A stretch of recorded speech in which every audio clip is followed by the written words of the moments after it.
In 1993, John Larroquette was one of the biggest, most untouchable stars in television. He had just spent 9 years playing the sleazy, womanizing prosecutor Dan Fielding on Night Court. It was one of the most beloved sitcom characters of the 80s, winning Larroquette 4 straight Emmy Awards for Best Supporting Actor. It got to the point where he famously asked the Television Academy to pull his name out of the running so someone else could finally have a chance to win.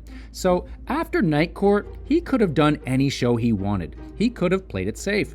Instead, he chose a pitch-black comedy about a recovering alcoholic trying to run a dilapidated bus station in St. Louis during the graveyard shift.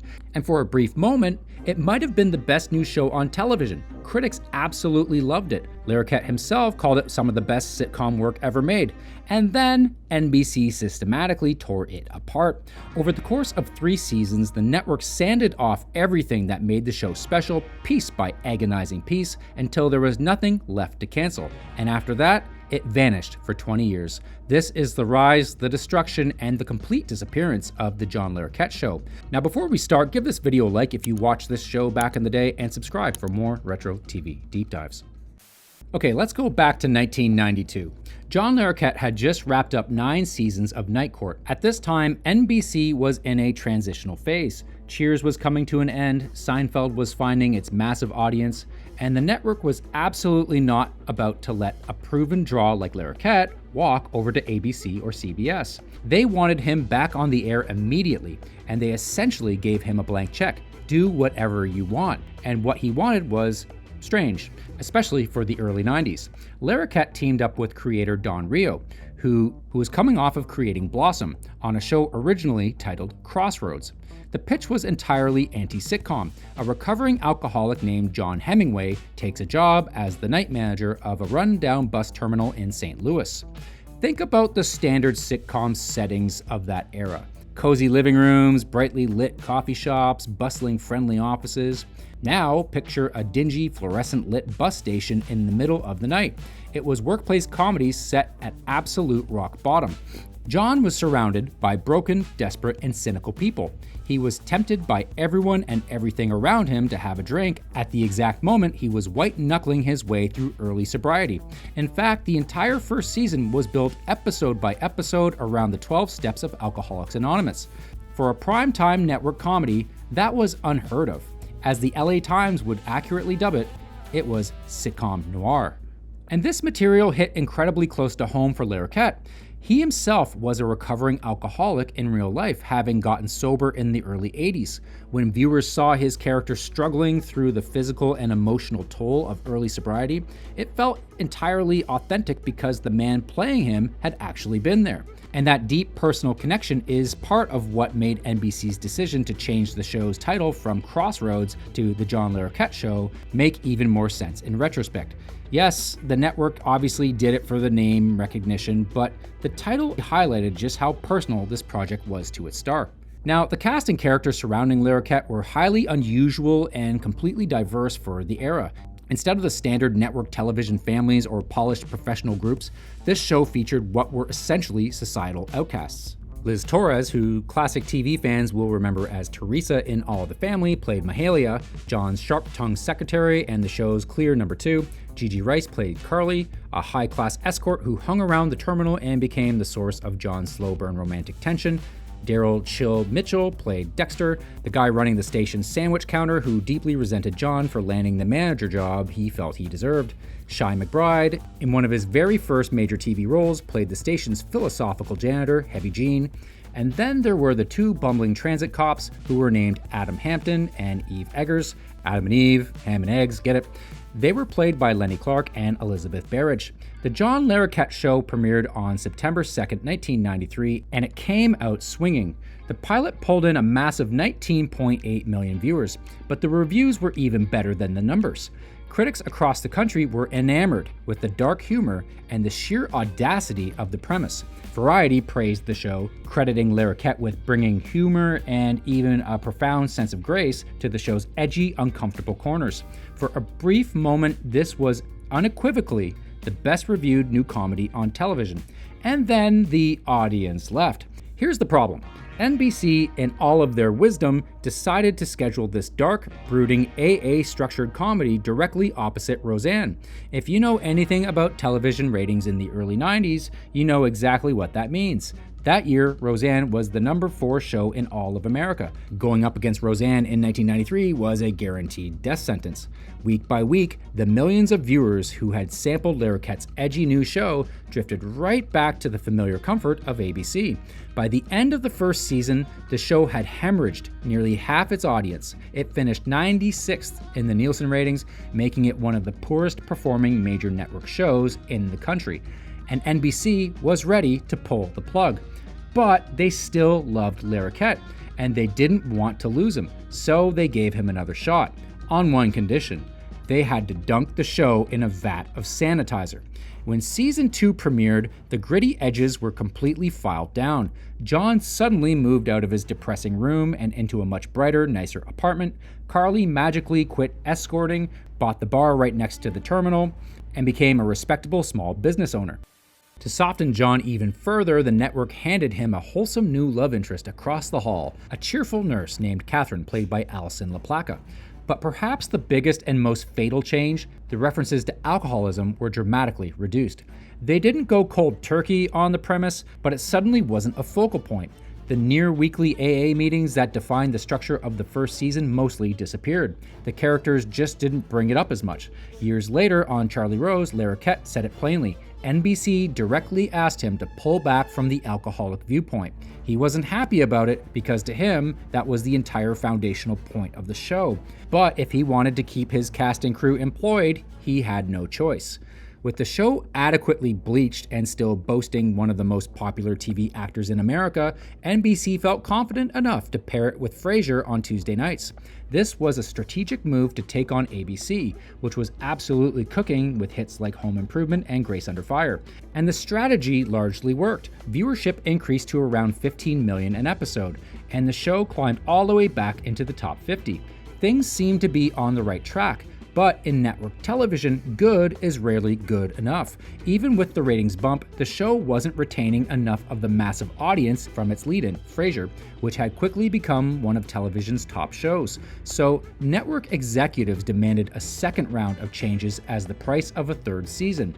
And this time, they stripped it of everything.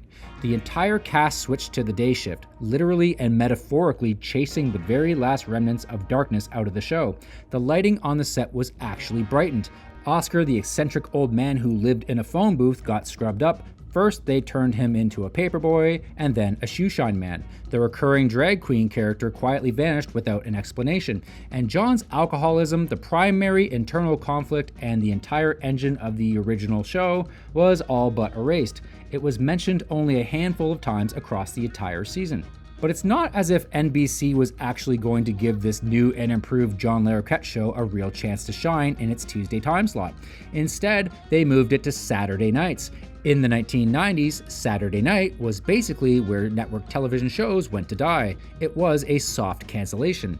Unsurprisingly, the first 4 episodes of season 3 struggled to hit 8 or 9 million viewers.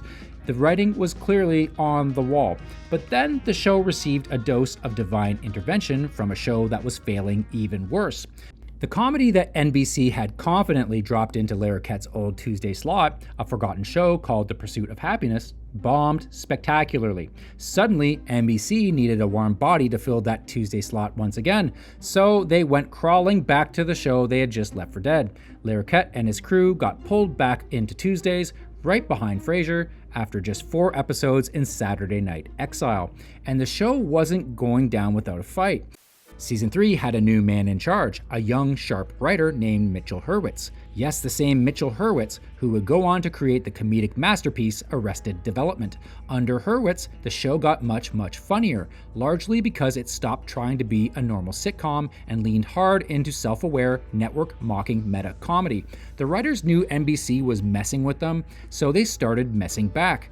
They made jokes about Frasier, Friends, and ER, all in the first 2 episodes, and they did elaborate parodies of Cops and The Real World. And then there was the elephant. During season 3, Hurwitz and the writers ran a bizarre visual gag where an actual live elephant wanders the streets of St. Louis for months and then eventually just moves into the bus station. Nobody acknowledges it, the characters just walk around it. It simply exists in the background of scenes. It was a brilliant, thinly veiled symbol of John's alcoholism, and more specifically, a massive middle finger to the network regarding the one topic the show was no longer allowed to mention. They made it the literal elephant in the room. And while the ratings rebounded, the show just wasn't gaining the kind of mainstream traction NBC needed to see. Behind the scenes, the writing staff churned constantly, the stories got sillier and increasingly detached from reality. I mean, there was an episode that essentially turned into a Golden Girls reunion. Betty White guest starred alongside Estelle Getty and Rue McClanahan. It was a fun episode, and it actually handed the series its only Emmy win, with Betty White winning Outstanding Guest Actress in a Comedy Series in 1996. But if you watched that episode back to back with the pilot, the show had become completely unrecognizable from its gritty first season. Despite all of this, NBC actually brought it back for a 4th season. They moved it again, this time to Wednesday nights. The ratings tanked, and halfway through the season, the network finally cut the cord. The final network broadcast aired on October 30th, 1996, leaving 6 completed episodes unaired. Those final episodes sat on a shelf gathering dust for years before finally surfacing during syndicated reruns on the USA Network. And after that, it pretty much vanished from pop culture. The John Larroquette Show was never officially released on DVD. In the streaming era, it was nowhere to be found. For roughly 2 decades, if you wanted to watch this show, your only option was to track down a grainy VHS ripped bootleg that someone taped off the air in the 90s and uploaded to LimeWire. It only recently resurfaced in the 2020s on the digital nostalgia channel Rewind TV. But even though the show disappeared into the television abyss, the actors involved kept entertaining audiences for the next 30 years. John Larroquette won another Emmy for The Practice. He had 2 fantastic seasons on Boston Legal, and in 2011, in his 60s, having never sung or danced on a stage in his life, he won a Tony Award for his role in How to Succeed in Business Without Really Trying, starring opposite Daniel Radcliffe. Then, in 2023, he came completely full circle, returning as Dan Fielding in the Night Court revival, the only original cast member to come back. Sadly, a lot of that cast has passed away. Mitchell Hurwitz took everything he learned about subversive, winking, network mocking comedy on his show and used it to create Arrested Development. Shai McBride went on to have a massive career starring in Boston Public, Pushing Daisies, and Hawaii Five-0. And then there's Daryl Chill Mitchell. In November 2001, a few years after the show ended, Mitchell was in a severe motorcycle accident near Beaufort, South Carolina. And yes, anyone down here in the Low Country will appreciate that I know how to pronounce Beaufort. Anyway, the accident left him paralyzed from the waist down. It easily could have ended his career. Instead, it did the exact opposite. He went back to work almost immediately. He joined the cast of the NBC dramedy Ed, then he starred in Galaxy Quest, NCIS New Orleans, and Fear the Walking Dead, performing much of it from a wheelchair. Shortly after the show's cancellation, the Deseret News ran a post-mortem piece that tried to encompass the show's core issue. The John Larroquette Show was a mistake from the beginning. It was simply too dark for network television. The network tried absolutely everything to make it funny, but it just didn't work. Even Larroquette himself later admitted it was probably just too dark for 1990s network prime time. But really, looking back with modern eyes, it was just ahead of its time. It was exactly the kind of dark, character-driven, uncomfortable comedy that networks like HBO and FX would build their entire reputations on 10 or 15 years later. Vulture wrote a retrospective on the series, flat out calling it brilliant and ahead of its time. If you look around fan forums or television history boards today, they will all echo the same sentiment. The first season was a masterpiece, and then it all went downhill in season 2 when the network sanded away all the grittiness until there was nothing left to hold on to. It's the ultimate classic case of the right show in the wrong place at the wrong time. John Larroquette could have done anything after his Night Court success, and you've got to give him credit for taking a chance. Like this video if you enjoyed this deep dive, and subscribe for more. Thanks for watching.